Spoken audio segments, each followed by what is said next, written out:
আমি 5 মিনিট আমার মিডিয়ার ভাইদেরকে কিছু কথা বলতে চাই এবং আমি অনুরোধ করব যে আমার বক্তব্য শেষ হওয়ার সাথে সাথে ফরেন এই কথাটা আপলোড করবেন। আপনারা প্রত্যেকে একে অপরের জন্য দেখুন, আপনারা যারা মিডিয়ার দায়িত্বে আছেন, আপনারা চাইলে মুহূর্তের মধ্যে একটা সমস্যার সমাধান করে ফেলতে পারেন, আবার চাইলে একটা ফিতনা, মিসআন্ডারস্ট্যান্ডিং, ভুল বুঝাবুঝিকে আরো বেশি ওখানে উস্কে দিয়ে এটাকে আরো কঠিন থেকে কঠিন করতে পারেন। ঠিক কিনা? জোরে কথা বলেন। দেখা যায় যে একটা মানুষ এই বিষয়ে কোনো কথাই বলে নাই, কিন্তু উপরে থাম্বনেল দেওয়া হয়েছে অমুককে নিয়ে অমুক কি বলল, অমুকের ব্যাপারে অমুক কি জবাব দিল, এবং দুজনের ছবি মুখোমুখি লাগিয়ে দেওয়া হয়, অথচ কথাটা বলছে টোটালি অন্য বিষয়ে অন্য কাউকে। কিন্তু মিডিয়া এমন ভাবে জিনিসটাকে সামনে এনেছে, মনে হচ্ছে এই দুজনের মধ্যে মনে হয় 1 বছর ধরে ঝগড়া চলতেছে। ঠিক কিনা? জোরে কথা বলেন। আপনাদের হাতে যে মিডিয়া আছে এটা তলোয়ারের মতো। তলোয়ার দিয়ে আমরা কোরবানের সময় গরু কাটি, আবার তলোয়ার দিয়ে অনেকে মানুষও কাটে। মিডিয়ার চ্যানেলগুলো, যেগুলো ফেসবুক, ইউটিউবে যে চ্যানেলগুলো আছে, আমরা অনেক সময় দেখতে পাই, আমরা আপনাদেরকে অত্যন্ত শ্রদ্ধা করে বলছি, দেখা যায় যে একটা মানুষ এই বিষয়ে কোনো কথাই বলে নাই, কিন্তু উপরে থাম্বনেল দেওয়া হয়েছে অমুককে নিয়ে অমুক কি বলল, অমুকের ব্যাপারে অমুক কি জবাব দিল, এবং দুজনের ছবি মুখোমুখি লাগিয়ে দেওয়া হয়, অথচ কথাটা বলছে টোটালি অন্য বিষয়ে অন্য কাউকে। কিন্তু মিডিয়া এমন ভাবে জিনিসটাকে সামনে এনেছে, মনে হচ্ছে এই দুজনের মধ্যে মনে হয় 1 বছর ধরে ঝগড়া চলতেছে।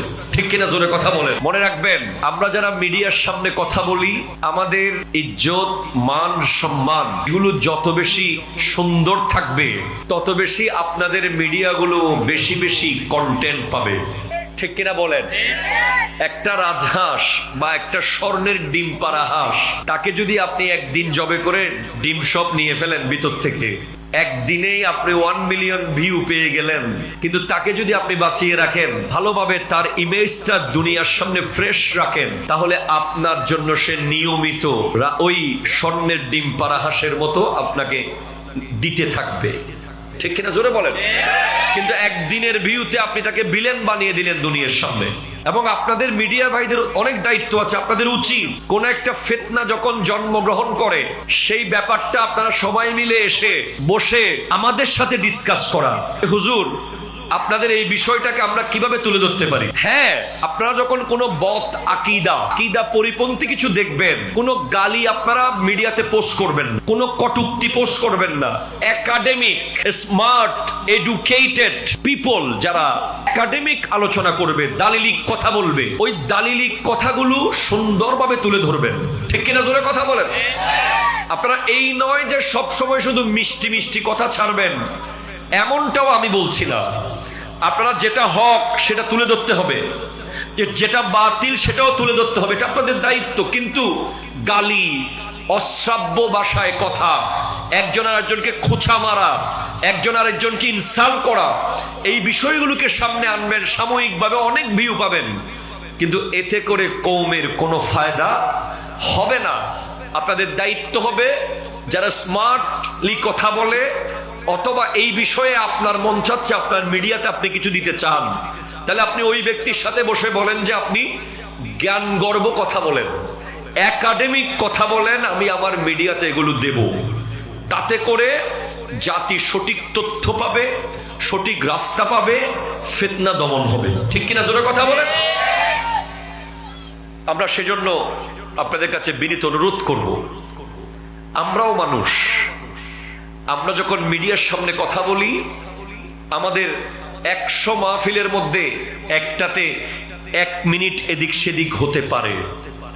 আমরা কেউ ফেরেশতা নই। সেটা আপনাদের উচিত হবে নিজ দায়িত্বে সেটাকে কেটে ফেলে দিয়ে ভালো জিনিসটা তুলে ধরা। ঠিক কিনা? জোরে কথা বলেন। কোনটা তুলে ধরা? ভালোটা। 1 ঘন্টার বয়ানে প্রায় 40 মিনিট 55 মিনিট ভালো কথা হয়েছে, 5 মিনিট এদিক সেদিক কথা হয়েছে, স্লিপ অফ টাং হয়েছে, সবকতে লিসান হয়েছে, আদমে তাওয়াজ্জু হয়েছে, আপনি ওটাই তুলে ধরলেন, তাহলে একটা ফিতনা তৈরি হয়ে গেল।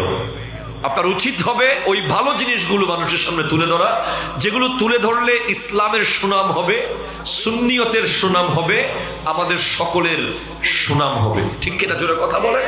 আপনাদের উপরে গোটা কওমের বিশাল বড় একটা আমানত আছে। ঠিক কিনা জোরে কথা বলেন? এবং specially I would like to say to all of the media person, আমি স্পেশাল মোবারকবাদ জানাচ্ছি যারা অনেকগুলো ক্যামেরা এনেছেন আজকে। প্রায় আমার সামনে 1 2 3 4 5 6 7 8 9 10 11 12 13 14 15 16টা ক্যামেরা আমার সামনে বসা। এই ক্যামেরাগুলোর যারা মালিক, মিডিয়ার মানুষ ভাইয়েরা এবং আমার তরুণ প্রজন্মের যুবক ভাইয়েরা, মুরব্বী বাবারা, আসসালামু আলাইকুম ওয়া রাহমাতুল্লাহ।